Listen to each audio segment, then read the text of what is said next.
Hello friends! We're kicking off a series where we'll compare the gameplay, story, world building, atmosphere, music and sound of all three Witcher games. Originally I planned this as a single video, but after realizing how massive my script for the gameplay section became, I decided to split it into multiple parts rather than trying to record it all at once. In this video we'll focus on the gameplay of Witcher 1, 2 and 3. Are there no other Witcher games? Of course there are, but since their genres are entirely different, including them would feel out of place in this comparison. Maybe one day I'll compare the card games separately, but for now let's get into it. Comparing the gameplay of the three Witcher games is probably easier than comparing their stories and atmosphere. From the very beginning, CD Projekt has put a lot of effort into refining and improving the gameplay. Many game companies introduce level gaps between their titles, but in the Witcher series this evolution is extreme. It's like they placed a small rock with the first game, added a massive boulder with the second, and then stacked an enormous mansion on top of it with the third. I debated whether I should critique the games in isolation or based on their relevance to modern standards. At least for the gameplay, I decided that evaluating them through the lens of contemporary expectations would be the best approach. Witcher 1 fans, myself included, might find themselves getting a bit emotional during this video. Yes, I've played and completed Witcher 1 countless times, but even I have to admit that the gameplay had many shortcomings. The character doesn't really fight, it's essentially a quick time event heavy click marathon where you occasionally throw out an Igni sign to stay alive. If you're playing on hard mode, potions become essential, but even then by today's standards it's simply not enough.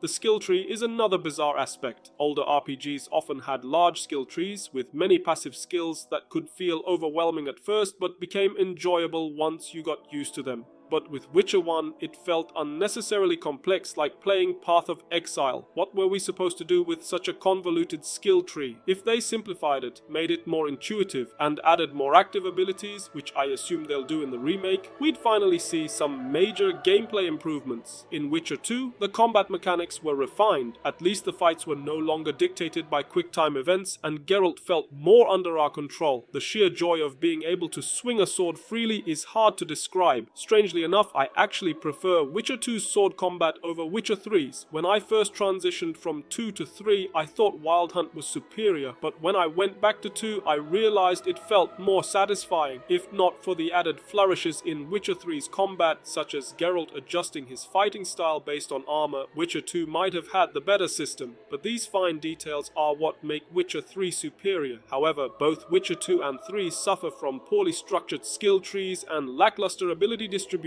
Perhaps this simplicity is intentional. After all, Geralt is a witcher, not a flashy acrobatic sorcerer. Maybe CD Projekt decided he had enough skills and left it at that. Another crucial gameplay element is level design, where each game takes a different approach. Witcher 3, with its vast open world and rich side quests, offers an unparalleled sense of freedom. The main storylines also guide players through the map in a way that highlights its size and depth. Even if a player tries to avoid exploration, they'll still end up covering 60 to 70% of the world just by following the main quests, exposing them to the game's many stories and living world. In contrast, the first two games follow a more linear progression. Open world design wasn't as common back then, so a more structured approach made sense. Witcher 1 was the most linear of all. Geralt couldn't climb or jump, he just walked straight ahead, yet they managed to make it engaging by adding dungeons. One of the smartest design choices in Witcher 1 was these dungeons. While roaming the map, stumbling upon an entrance and transitioning into an underground area through a loading screen felt like stepping into another world. The main quest structure, however, could be frustrating. Some missions were only available at certain times of day, and because the game didn't always provide clear indications, it was easy to get confused. Once you got the hang of it, everything clicked.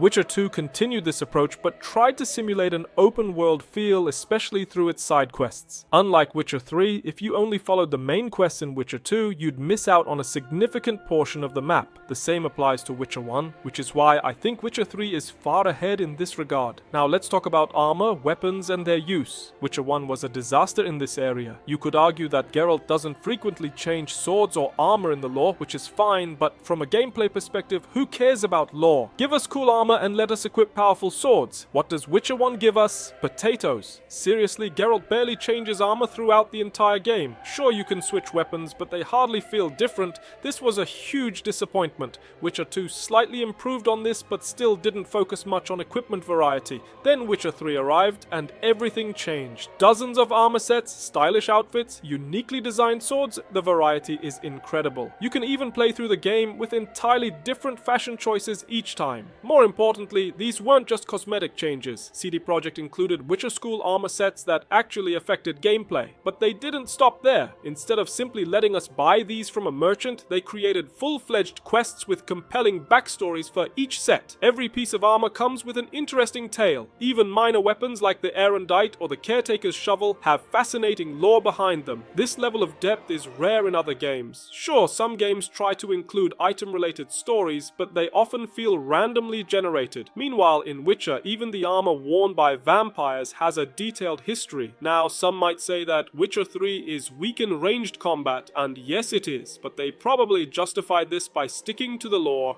Wolf School Witchers don't use crossbows. Still, as I said before, this is a game. They could have included more ranged options for players who enjoy that playstyle. Finally, let's discuss the enemies. A Witcher game with few enemy types would be absurd, and thankfully all three games are packed with creatures to fight. Not only did CD Projekt create a vast array of enemies, but they also gave each one a backstory inspired by mythology and various cultures. It's insane how much effort went into this. When comparing the games, each title has consistent enemy types and attack patterns. The only minor criticisms I have are for the Karen fight in Witcher 2 and the late game dragon battle. But those are just small segments of an otherwise solid experience. Across all three games, I found the enemy encounters satisfying and fun, so I'd say they are equal in this aspect. Now for the final verdict. If Witcher 1 weren't so outdated, I'd give it a higher score. But hey, that's why they're making a remake. So my rating for Witcher 1 is 6.8. Witcher 2, despite its flaws, competes well with Witcher 3. Some even prefer its gameplay over the third game. My rating for Witcher 2 is 8.6. And Witcher 3, it deserves the highest praise, but it's not miles ahead of Witcher 2, so I'm giving Wild Hunt an 8.9. That wraps up this video. Remember, this is a series, and all three parts will be coming to this channel soon. Until next time, take care and see you in the next video.